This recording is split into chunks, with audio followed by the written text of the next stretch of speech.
Mbahaye ikaze mu kiganiro isomo ry'umunsi. Mu kiganiro cy'uyu munsi tugiye kugaruka ku murongo uboneka mu Kuva igice cya 20 umurongo wa 12. Uwo murongo ukaba ugira uti wubahe so na nyoko.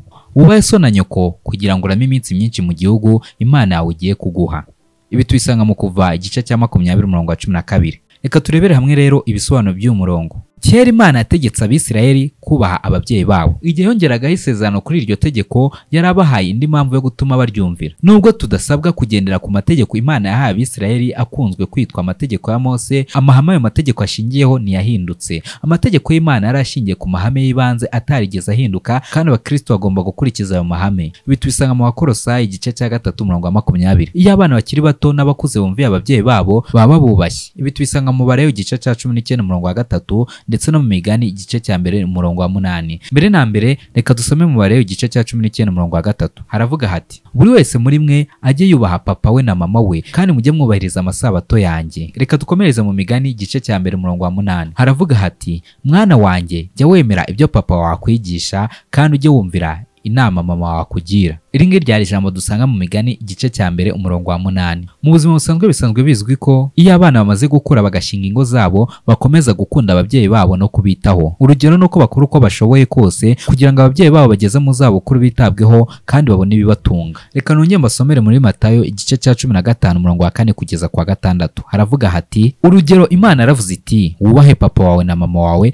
kandi iravuga iti umuntu utuka papa we cyangwa mama we yicwe. Ariko mwe muvuga ko umuntu wese ubwira papa we cyangwa mama ati icyo mfite cyari kukugira akamaro na kigeneye Imana, akaba atagomba kuba papa we, uko niko ijambo ry'Imana mwarihindiye ubusa bitewe n'imigenzo yanyu. Ibi twabisanga muri Matayo igice cya 15 umurongo wa 4 kugeza kwa 6. Reka tugaruke ku isomo ry'umunsi. Zirikana ko abana b'Abisirayeli bagombaga kubaha ba se na ba nyina. Ibyo bikaba bigaragaza ko n'umubyeyi w'umugore yari afite agaciro mu muryango, no muri iki gihe kandi abana bagomba kubigenza batyo. Kuva kera itegeko ryo kumvira ababyeyi ryabaga rifite aho rigarukira. Abana b'Abisirayeli bagombaga kumvira ababyeyi babo cyangwa undi muntu wabaga abasabye gusuzugura Imana. No muri iki gihe rero abakristo bumvira Imana yo mutegetsi aho kumvira abantu. Ibi tubisanga mu Byakozwe n'Intumwa igice cya 5 umurongo wa 29. Haravuga hati: Petero n'izindi ntumwa barasubiza bati tugomba kumvira Imana aho kumvira abantu. Reka tugaruke ku isomo ry'umunsi. Mu mategeko Imana yahaye Abisirayeli yasezeranye abana ko iyo bumvira ababyeyi babo bari kurama iminsi myinshi kandi bakagubwa neza mu gihugu Imana yabo yabahaye. Ntibari guhabwa igihano cyahabwaga abana bicaga amategeko y'Imana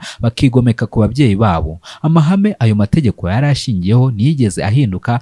Uko ibihe byagendaga bihinduka, twaba tukiri bato cyangwa dukuze, hari ibyo Umuremyi wacu azatubaza. Nk'uko Imana yadusezeranyije, abana bayubaha kandi bakubaha ababyeyi babo bazarama iminsi myinshi, nanone kandi bafite ibyiringiro byo kuzabaho iteka ryose. Ibi tubisanga muri Timoteyo wa mbere igice cya 4 umurongo wa 8 ndetse n'igice cya 6 umurongo wa 18 kugeza kwa 19. Reka turebere hamwe noneho imimerere mu murongo wo mu Kuva igice cya 20 umurongo wa 12.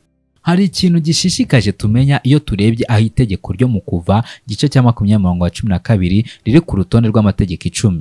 Amategeko aribanziriza yasobanuraga icyo Imana yari yiteze ku Bayisirayeli, ndetse urugero nko kuba ariyo yonyine bagombaga gusenga. Aho amategeko arikurikira yasobanuraga ibyo basabwaga gukorera bagenzi babo, hakubiyemo n'itegeko ryabasabaga kubera abo bashakanye indahemuka no kutiba. Ubwo rero hari benshi babona ko itegeko ryo kubaha so na nyoko ryahuzaga ibyo bintu uko ari bibiri.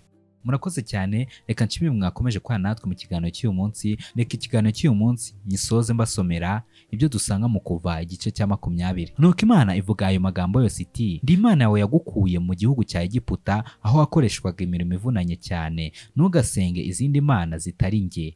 Ntugakore igishushanyo kibajwe cyangwa ishusho isa n'ikintu cyose kiri mu ijuru cyangwa ku isi cyangwa mu mazi. Ntukabipfukamire, ntukabikorere, kuko njyewe Imana yawe ndi Imana ishaka ko umuntu yegurira akayikorera yonyine. Nemera ko abana bagerwaho n'ingaruka z'ibyaha bya base kugeza ku buzukuru n'abuzukuruza babanyanga, ariko abankunda bakubahiriza amategeko yanjye, bo n'ababakomokaho nkomeza kubakunda urukundo rudahemuka imyaka itabarika. Ntugakoreshe nabi izina ry'Imana yawe, kuko Imana izahana umuntu wese uzakoresha nabi izina ryayo. ujye wibuka ko umunsi w'isabato ari umunsi wera, ujye ukora imirimo yawe yose mu minsi 6, ariko umunsi wa 7 ni uwo kwizihiriza Imana yawe isabato. Ntukagire umurimo uwo ari wo wose uwukoraho, yaba wowe, umuhungu wawe, umukobwa wawe, umugaragu wawe, umuja wawe, itungo ryawe cyangwa umunyamahanga uri aho mutuye, kuko mu minsi 6 Imana yaremye ijuru n'isi n'inyanja n'ibiyirimo byose, igatangira kuruhuka ku munsi wa 7. Nicyo cyatumye Imana iha umugisha umunsi w'isabato ikawugira uwayo. Jya wubaha papa wawe na mama wawe kugira ngo uzabe imyaka myinshi mu gihugu Imana yawe igiye kuguha. Ntukice,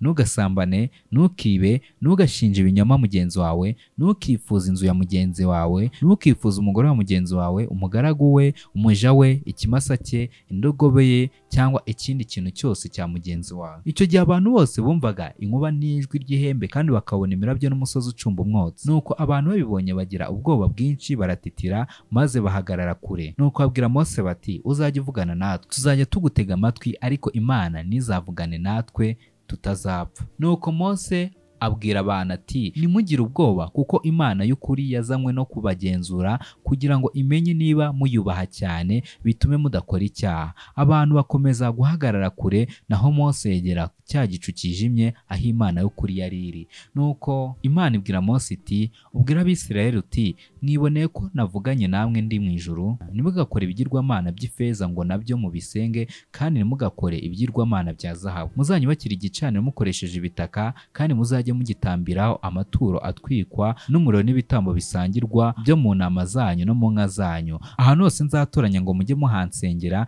nzajya mabasanga mbaha umugisha. Kandi nimunyubakira igicaniro mukoresha amabuye, ntimuzacyubakishe amabuye aconze, kuko nimuramuka mukoresheje icyuma giconga amabuye, icyo gicaniro ntazacyemera. Nimuzazamuka esikariye mujya ku gicaniro cyanjye, kugira ngo imyanya ndangagitsina yanyu itagaragarira ku gicaniro. Murakoze cyane, reka nshimire mwakomeje kubana natwe. Reka nsoze mbifuriza gukomeza kugubwa neza aho muri mwese. Iki ni ikiganiro Isomo ry'umunsi.